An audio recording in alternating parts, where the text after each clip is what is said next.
Hello, everyone, and welcome to ADC Sports Dallas Primetime. Hope you're having a great Sunday. It was one big Sunday for the NFL. We had a lot of fun games. We'll talk about some of them, of course, on tonight's show, but we will also get ready for the Cowboys versus Eagles matchup on Monday Night Football tomorrow night. And as always, remember that you will be able to live the game day experience here on ADC Sports Dallas with Sky and none other than Jesse Hawley on ADC Sports Game Day Live. So be on the lookout for that tomorrow night before the game, during the halftime, and after the game is over. You will be able to watch their thoughts, their analysis, and it's a very fun show. So make sure you check it out. But of course, here on ADC Sports Primetime, we'll also talk about it. We'll talk about why it feels like a massive game for the division. We'll get into the final game prediction, the blind recap as always. But before we do that, we will talk about some Cowboys news, including some Lyle Collins news, which were, that kind of news that you read and you're not mad, you're just disappointed at the player. We'll talk about that, of course, some players that will be out of the game, and why I feel like this is the Dan Quinn game. This is what I'm calling tomorrow night's showdown versus the Eagles. This is what I feel like it's Dan Quinn game, and we will get into that as well. Below the Heaven says, Eagles suck in the chat. Stevie Mac, what is up? Reminding you to hit that like button and, of course, share the video. That's right. If you're watching on Facebook, YouTube, or Twitter, please let your friends know that you're watching ADC Sports Dallas Primetime. What is up, Adam? Thank you for joining me. Dallas Junk, who is getting a jersey if Anthony Brown gets a pick six versus the Eagles tomorrow night. I know that's, not a big promise to make to Dallas Junk, but that is a promise that we made on the show. If Anthony Brown somehow, some way gets his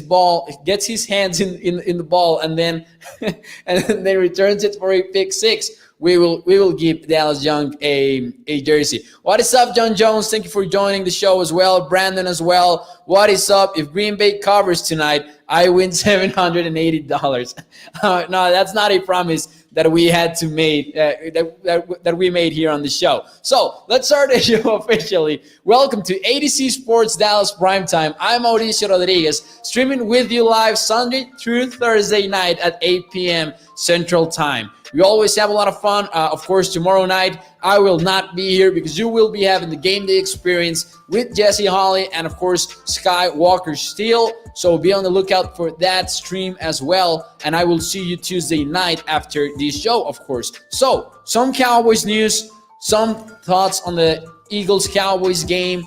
We will get into why it feels like a massive one. We will get into why I think that this is the Dan Quinn game. A lot of questions for the Cowboys defense, and I can't wait to see how the Cowboys adapt to it. If there's one thing we have learned about the Cowboys after 2 weeks of the regular season, is that they're willing to adjust aggressively. They did so in week 2 without Zach Martin. Well, Zach Martin was coming back, They had no Lyle Collins, and the Cowboys simply trusted Terrence Steele to take over at right tackle, but they also adjusted aggressively in the way they schemed their offense to try to limit Joey Bosa as much as they could, to try to help out Terrence Steele with as much help as they could, not only with players like tight ends and running backs blocking for him as well, but, scheming the plays away from Bosa and getting him in awkward spots. So we saw that, but more than anything on defense. The Cowboys have adjusted aggressively on defense. We have talked about Micah Parsons taking over the defensive end role. It might change for tomorrow night. We might see Micah Parsons in another role completely. He might be a quarterback spy over Jalen Hurts. So without so many players, Keanu Neal is already ruled out for the game, by the way. DeMarcus Lawrence is not playing. Carlos Watkins is not playing. Dorance Armstrong isn't either. You just think that Micah Parsons, Dan Quinn will have something for him, something in store for him. We'll see what the Cowboys do with Parsons, of course. But that's why I feel like this is the Dan Quinn game. But before, let's talk about some of the Cowboys news. First of all, let's talk about Lyle Collins, because we knew that Collins was suspended for 5 games, but it was not really clear why. So the suspension came out. It was for 5 games. It didn't really fit what we knew about the NFL's substance abuse policy, and we all were wondering, like, okay, but why 5 games? Some clarity came out on this to today during the morning, as Adam Schefter from ESPN reported that he attempted to bribe the NFL official responsible for collecting the testing for substance abuse. So it turns out, once you read the entire report from ESPN, that La'el Collins was going to get a suspension because of missing the dates or not showing up or not being available for testing. He was going to be suspended. And then Collins and his team presented some evidence and stuff like that, and the suspension was going to be reduced to only 2 games. So La'el Collins was going to be suspended for only 2 games of the season. And then he attempted, of course, and then the information came out on him attempting to bribe an officer. And that's when the NFL decided, you know what, you're getting 5 games. And honestly, you might say that the NFL went easy on La'el Collins. So before, we thought that this was more like some fans thought that this was more like a witch hunt kind of thing against the Cowboys. And I've never believed that the NFL goes out on any kind of witch hunts. Maybe Deflategate. I feel like that was a witch hunt maybe. And sometimes the Ezekiel Elliott case seemed something like that, but I did not believe that was the case for La'el Collins. Some fans were saying that though, and now I feel like, the NFL, the league went easy on La'el Collins, because if you're attempting to bribe an NFL officer, I would have thought that required a more or a lengthier suspension. I like to see him pulled, says Adam. I don't know if he was talking about Anthony Brown, though, getting that pick 6. That would be amazing. Okay, so, if Anthony Brown ends up with a pick 6 tomorrow night, I mean, full credit to Z Sports Dallas Primetime. That's just my opinion, though. What was he thinking, says Joshua Davis over at Facebook. I will be at the game Monday night, says John Jones. Hope you enjoy. Hope you have yourself a night. I can't back up Collins on this one, says Dallas. Stevie Mack says, not going to lie, I laughed pretty hard at the La'el news, even though it hurts the team. I was just reading it, and I was disappointed, as I said.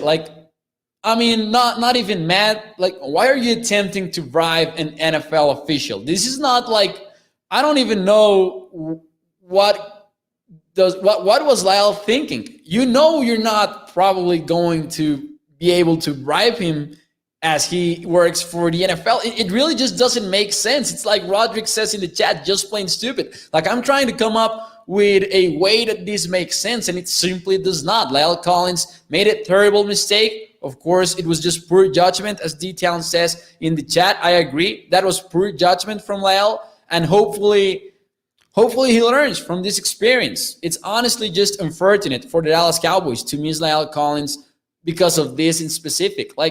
The substance abuse, I kind of get it sometimes. I don't really go hard at players when they're suspended because of substance abuse.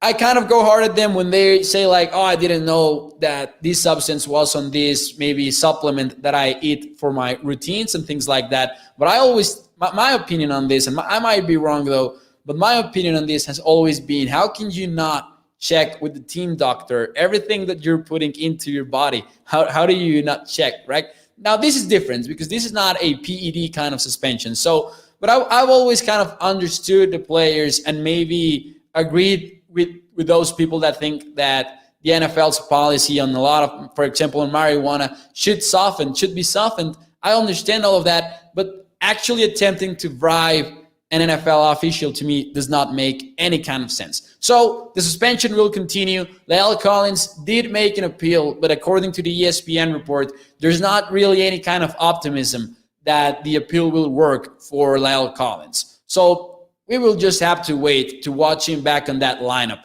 It really sucks to miss him this way. Now, Trent Steele, fortunately, played very well versus Joey Bosa, versus the Chargers. He looked like a very different player from the one that we saw in 2020. Hopefully, it was not only a good game. Hopefully, this is what Trent Steele looks like going forward. I don't expect him to dominate every defensive end that stands across from him. I mean, he had a very good performance versus Joey Bosa, but he was far from perfect.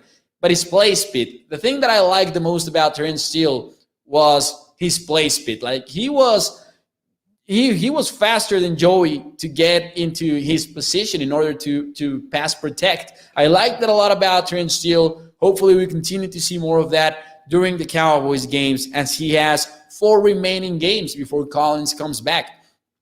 Now, Brandon Graham is out for the Eagles, but you still have to deal with Sweat, Barnett, even Ryan Kerrigan. The Cowboys fans know Ryan Kerrigan firsthand and know how tough he can be to protect, to block. But Terrence Steele, even though Brandon Graham is out, he has an important test tomorrow night, in my opinion. Releases Roderick Terps. He should have just took the 2-game suspension. He would have been back next week.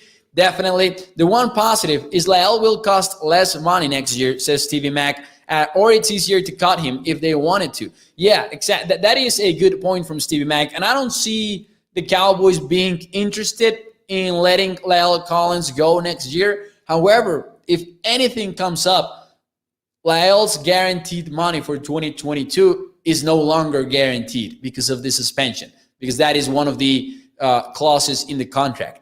Dak Prescott, says Michael, set the polls against Bucs. Now these quarterbacks look stupid throwing interceptions, says Michael. How about the Tampa Bay Bucs? Like, are the Rams the team to beat now in the NFC? Heck, not even in the NFC, in the entire NFL. I mean, the Chargers beat the Chiefs. And I think that in the AFC, my favorite to win the NFC would still be the Kansas City Chiefs. Right now, though, I feel like the Rams could end up being the favorites on the National Football Conference. That might be a little bit of a game day overreaction kind of take, but I honestly believe it. Like, I've been a believer of the Stafford to the Rams project since it took place. But now that we're actually watching them be this consistent in the passing game, watch out for the Rams. I mean, the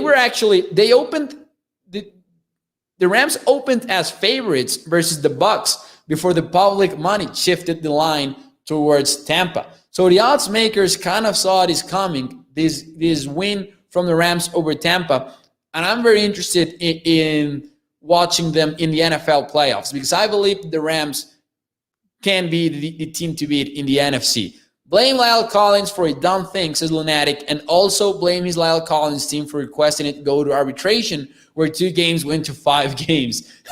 Yeah. D-Town says Barnett is playing, says D-Town. If I'm not mistaken, he is playing.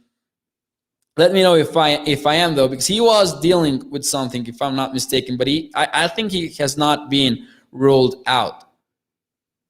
Barnett should be playing. He's not worth $15 million a year, says Steve Scoggins.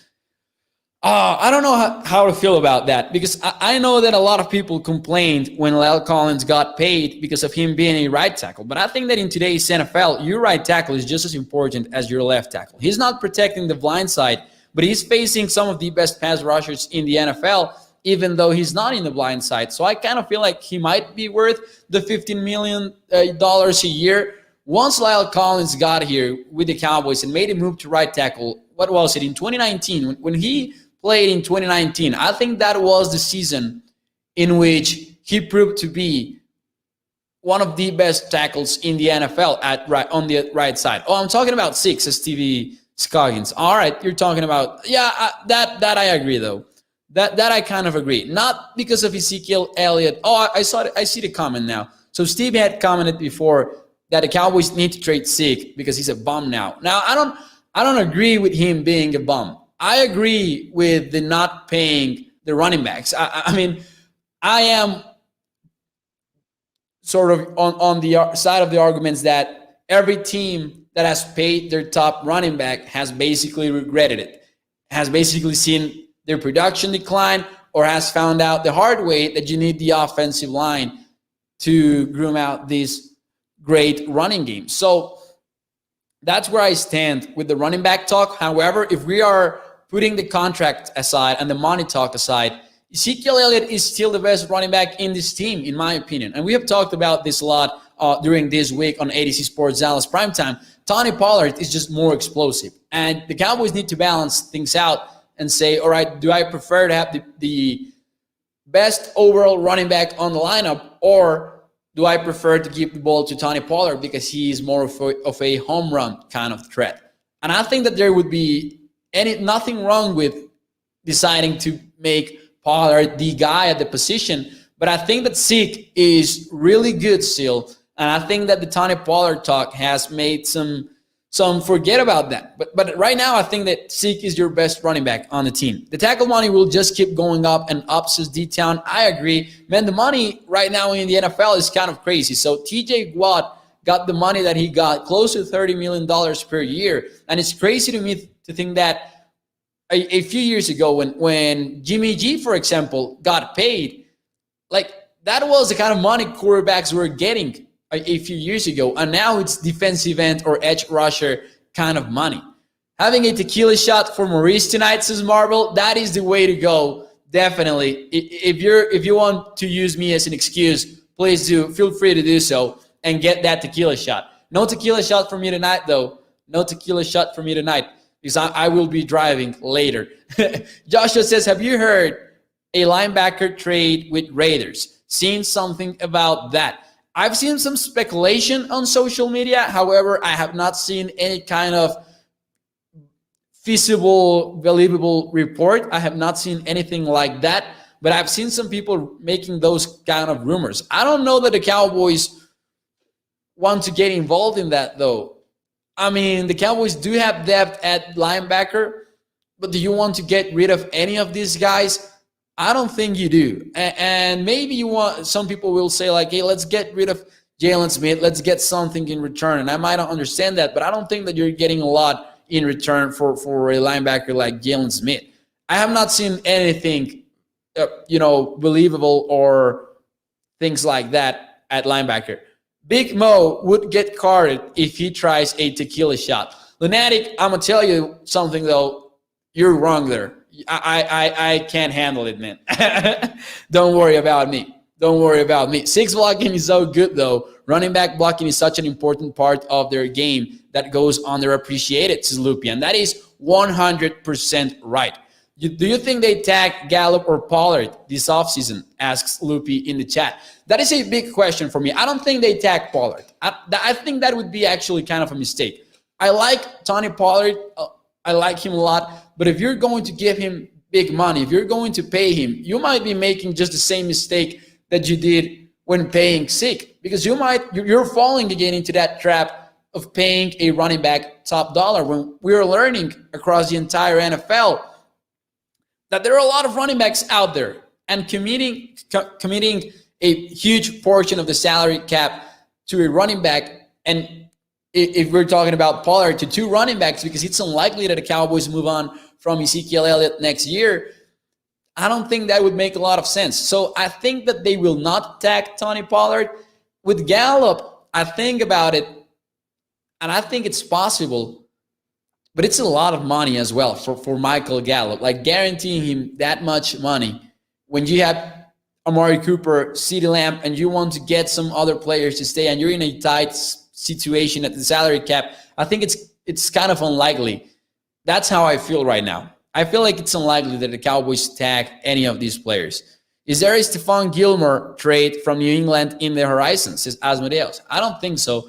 I would love it, though. I would love to see Stephon Gilmore on the Cowboys because I think it would be a huge boost for this defense. Imagine having Gilmore and Diggs on the same team, because a lot of people are jumping off the Trevon Diggs train after he struggled a little bit versus Keenan Allen, even though he got the pick. But man, Keenan Allen is one of the best wide receivers in the NFL. So still, keep those high expectations for Trevon Diggs up, in my opinion.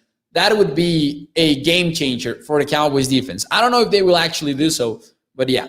Moving on with some of the Cowboys news for Cowboys catch-up before we move on for more NFC East talk. Let's talk about more news. Well, we talked about the Collins situation right now. Also, Keanu Neal is out for the game officially. He did test positive after being placed on the COVID-19 reserve as a close contact. Later on, he did test positive. So a little bit of bad news for Neal, and he's questionable versus the Panthers as well. We'll see if he returns in time for the Panthers game, for which the Cowboys have opened as 5-point favorites. By the way, the Cowboys have not yet played their Week 3 game, but their Week 4 look-ahead line is at 5. And they are the favorites to beat a Panthers team that will come to this game very banged up. They lost Christian McCaffrey on Thursday night.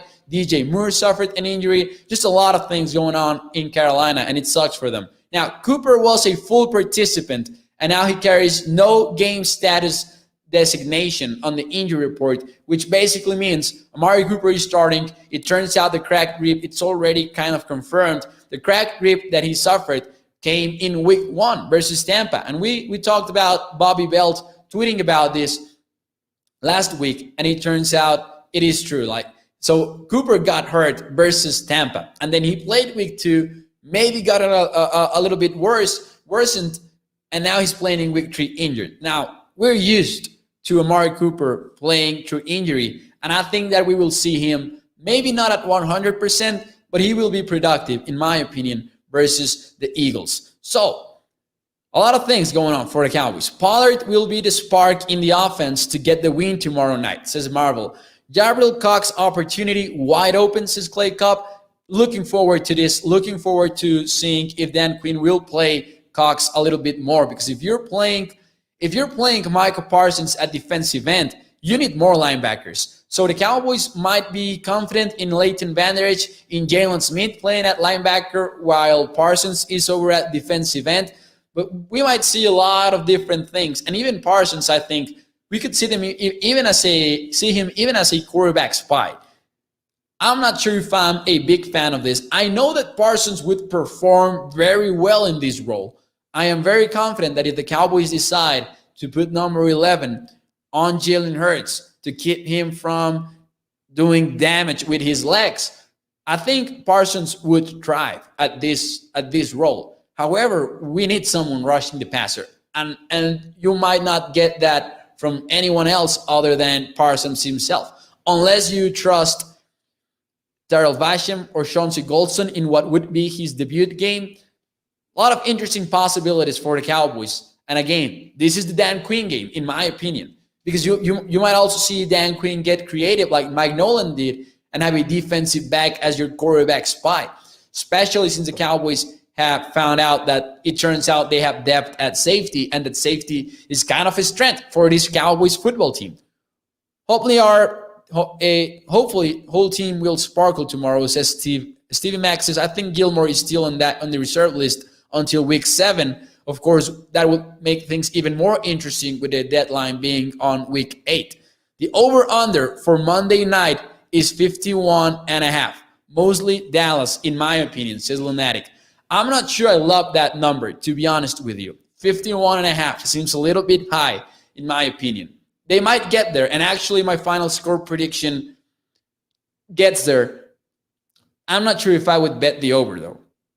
I'm not sure if I would bet the over. We'll talk about my final game prediction. Now, before we get into the game prediction, I have some thoughts on the NFC East. We knew that the Cowboys were the favorites to win the division when the season started. We knew that. We already knew that. And actually, I have a question for you. What will the Cowboys' win-loss record be within the NFC East once the season is over? What will their win-loss record be? And of course, looking forward to reading your answers in the chat.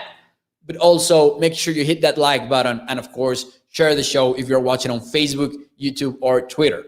So, did we overhype Washington's defense? Because we know that Ryan Fitzpatrick got injured, and we know that Washington was going to struggle even with Fitzpatrick at quarterback on offense. We knew that it was a bad unit. They finished 32nd in the NFL last year in DVOA. We knew that the struggles were going to continue some way, somehow. But we also thought that Chase Young, Montez Sweat, Deron Payne, and company were, with Jamin Davis joining the team as a first-round draft pick at linebacker, with some cornerback signings as well in the defensive backfield, we thought, hey, this defense might get something going for Washington, and they might be special after that. So we thought that. Through 3 weeks of the NFL season, though, we got to feel different about Washington. We got to feel different about them, because this does not seem like an elite defense. I'm not saying they're bad. I'm just saying this is not defensive front that we thought would be able to carry a team with a mediocre offense to being contenders within the division. I don't think we're seeing that unit. They faced one of the best offenses in the NFL because they faced the Bills today, but they got absolutely burned versus Buffalo. Josh Allen was comfortable all game long. He had 4 touchdowns. He was sacked 0 times. The Chargers looked well versus them as well in week 1. The Giants were not stopped 100% versus them. They struggled versus the Giants in a few offensive drives. So I'm not sure that this Washington team is what we thought it would be. Now, I never expected Washington to actually lead the division unless the Cowboys suffered some key injuries. But I'm way less scared about them right now after 3 weeks of the season than I was at the beginning of the year. The Washington football team is not as fearsome as last season, says Marvel in the chat. Now, my man RJ Ochoa had a great tweet about this, and I will actually read it because full credit to RJ. He did tweet this from Blogging the Voice. He tweeted about Washington's defense, and I think he makes a great point. I'm looking for the tweet over here, trying to find it. So, RJ tweets a lot. Shout out to RJ. So, Washington football team is 8-11 since the beginning of 2020. These are the teams they have beaten. And this tweet, again, is from RJ Ochoa. Full credit to him. Philadelphia, led by Carson Wentz. The Dallas Cowboys, led by Andy Dalton. The Cincinnati Bengals, with Joe Burrow, in a game in which he got hurt. The Dallas Cowboys, again, with Andy Dalton. The Pittsburgh Steelers, with Big Ben. Man, parentheses, poor Big Ben. I had a rough time watching the game this morning. It was just awful to watch him get beat up that way.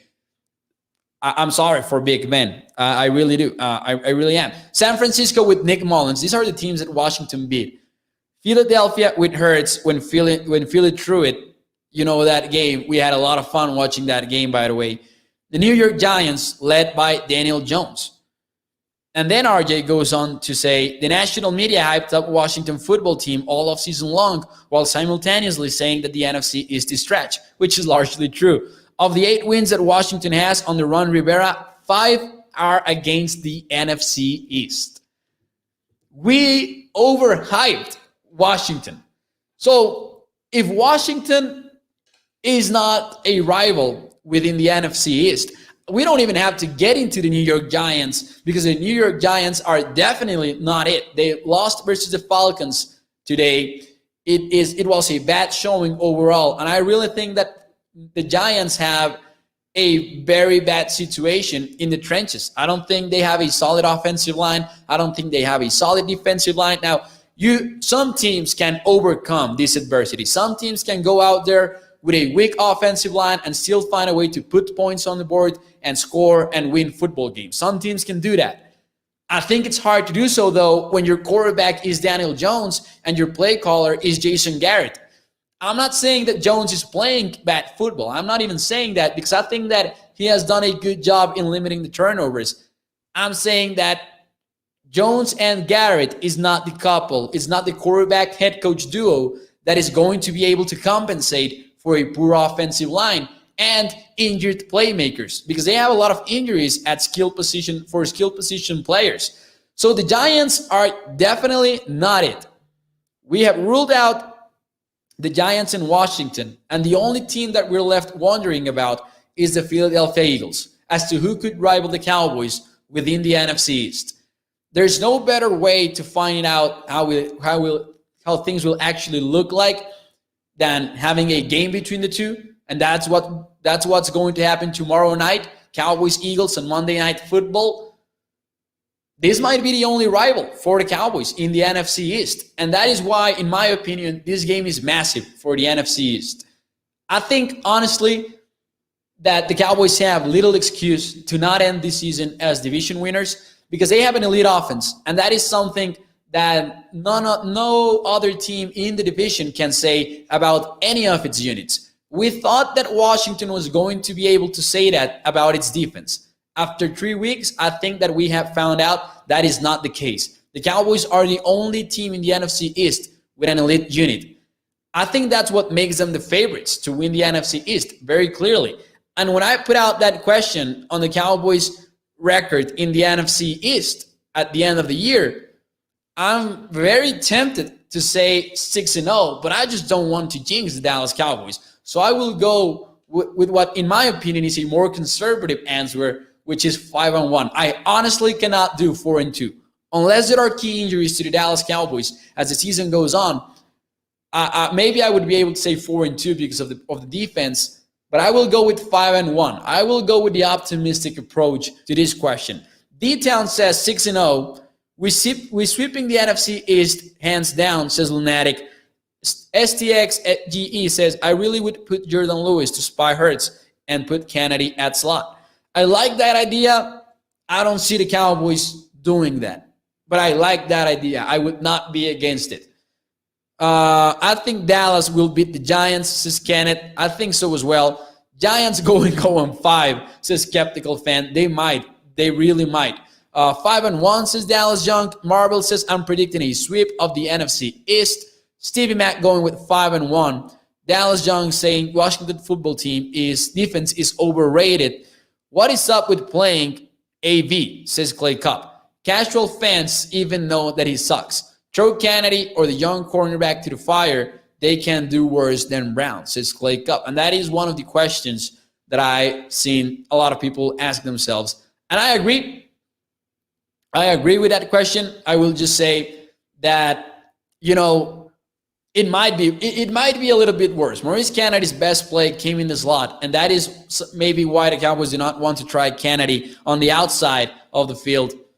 That might be the only explanation. Fortunately, Kelvin Joseph is going to be eligible to come back from injured reserve starting week 4, so hopefully he can rejoin the team as soon as possible and take over at least give some competition at cornerback. We are sweeping, no worries, says Jack Meeker. Shout out to Jack Meeker. Roderick going with 6-0. So we are all very confident. We are all very confident on this. Tribe says, dang, Mauricio, 49ers look like hell. They do. I'm watching the game over here from the corner of my eye. I thought they were going to beat the Packers. In my pick'em, I went with the 49ers. And I actually thought, before taking a look at the lines and stuff like that, I thought that the 49ers were going to be the underdogs on the game. And I was going to trust Kyle Shanahan's ability to beat the Packers defense. I thought that was going to happen. Turns out we were wrong, though. Turns out that the 49ers, like Tribe said in the chat, they look like hell, definitely. So a lot of people very confident on the Cowboys' performance within the NFC East.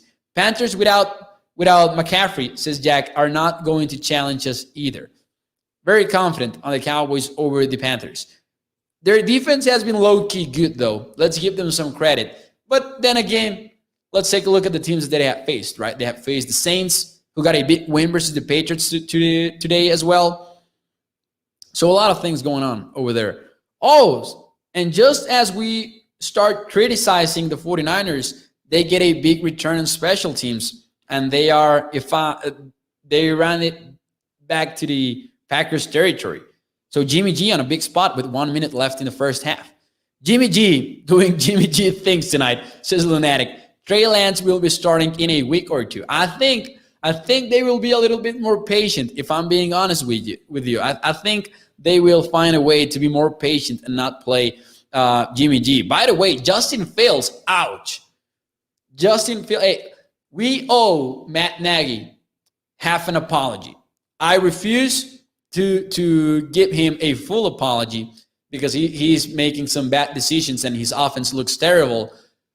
But we might owe him half an apology because we criticized, and most of the media criticized, and I include myself among those people who criticized him for not starting Justin Fields week 1 and playing Andy Dalton instead. But today, after he accepted 8 sacks and had 5 completions late in the third quarter, I mean, maybe he was right in not playing Justin Fields. Maybe he knew that he was not ready. But his offense looks terrible. There was this clip going around social media. Now, I am not a lip reader, so I am not sure if this was accurate. But some people were saying that there was a shot from the sideline that The shot was basically a close-up on Andy Dalton and Nick Foles, and it appears that Nick Foles is telling Andy Dalton the offense just isn't working. It's just not working, something like that. And if that is true, man, that gives you a picture as to what is going on in Chicago. And Matt Nagy, the hottest seat in the NFL, in my opinion, far and away. I bet on Buffalo, Rams, and Packers on my parlay card tonight. I really might win $780. Go D-Town. Go get that money. Well, it looks like you are going to. I don't want to jinx you, but I don't see the 49ers coming back from 17-0. I hate myself for even saying this out loud because I feel the jinx coming, but all kidding aside, it looks like you're going to get that money, D-Town. So shout out to you. By the way, shout out to my brother, and this is completely unrelated. I'm sorry for the parentheses. Shout out to my brother who bet a parlay on the UFC 266 event from last night. There were 13 fights total, and the guy bet a 13 fight parlay, and he hit it. He actually ended up winning it, and he bet like very, very little money on it.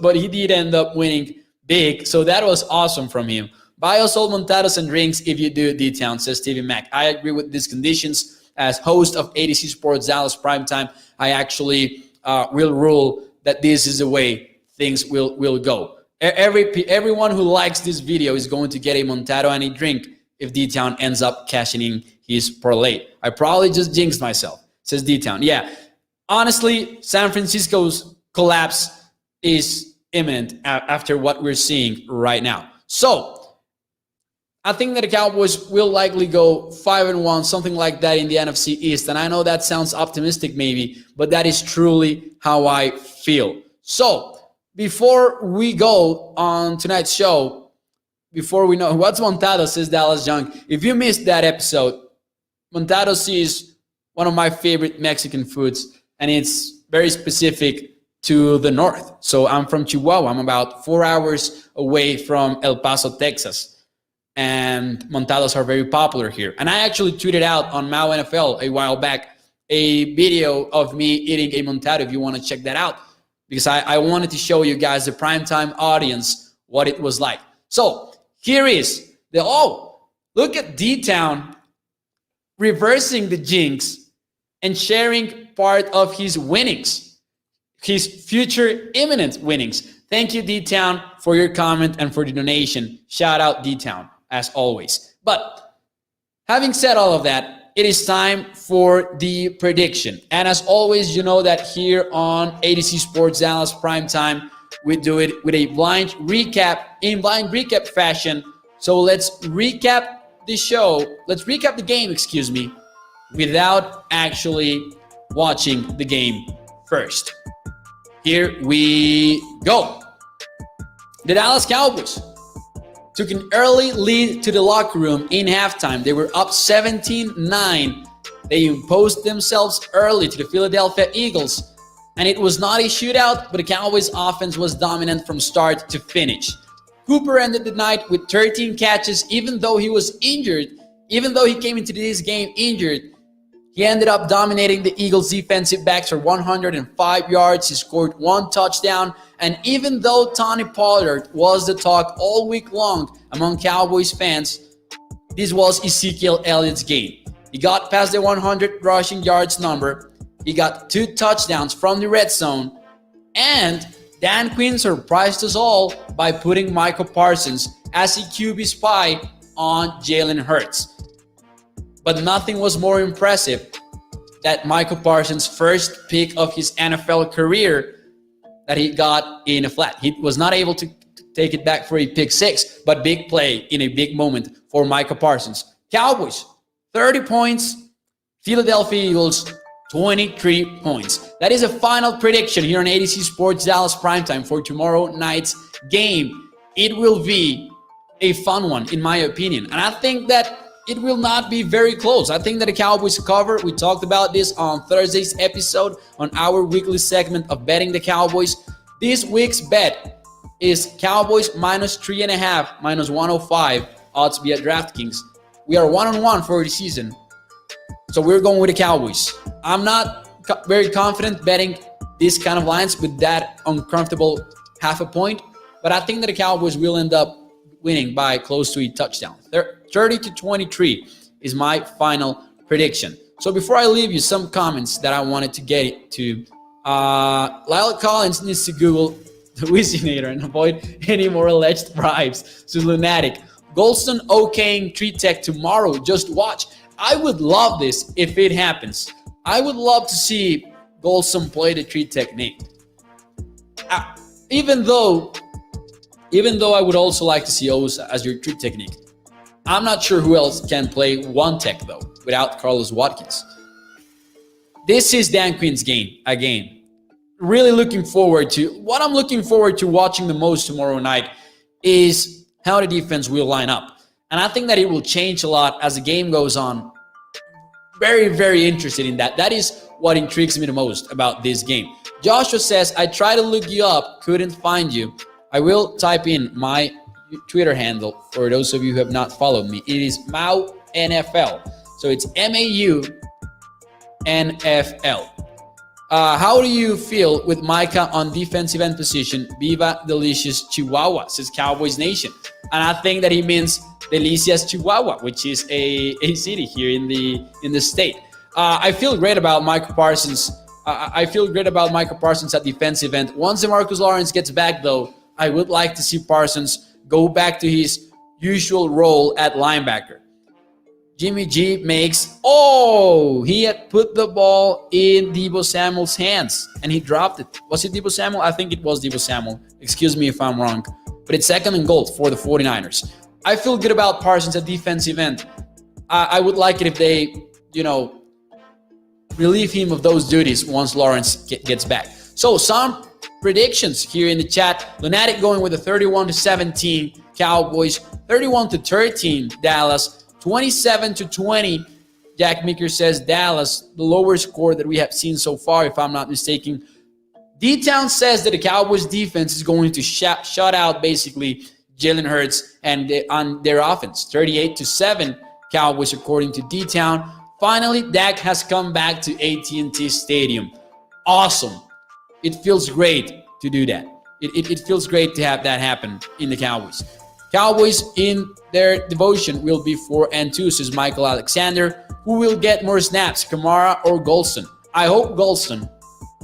I don't want to hate on Kamara, but I think that Golston should be the better player easily. Even though he has not been able to train a lot. I would be very, very intrigued as to what's going to happen there. So, Payo over here as well. Now, shout out Payo because he lives in McAllen, by the way. And just remember it. If you live in McAllen, you're going to see me tomorrow on Telemundo, McAllen. So be on the lookout for that. I'm very excited about being on TV. I have been there in Telemundo, Dallas for a couple of times now. Tomorrow night, I will be with Carlos from Telemundo, McAllen. So if you are interested in watching my take on TV on the Cowboys, of course, in Spanish, make sure to check that out. That is going to be fun. Well, thank you all for joining me on tonight's show. It was very fun, actually. I think it's been one of the best shows that we've had since I've been here with the YouTube community. Make sure you hit that like button. Please share the show. If you're watching on Facebook, YouTube, or Twitter, let your friends know that you're watching ADC Sports Dallas Primetime. Showtime Maltime says, I don't know if this is Kai or who it is over at Facebook, but shout out to them. Showtime Maltime. I like that nickname. Thank you all for joining me.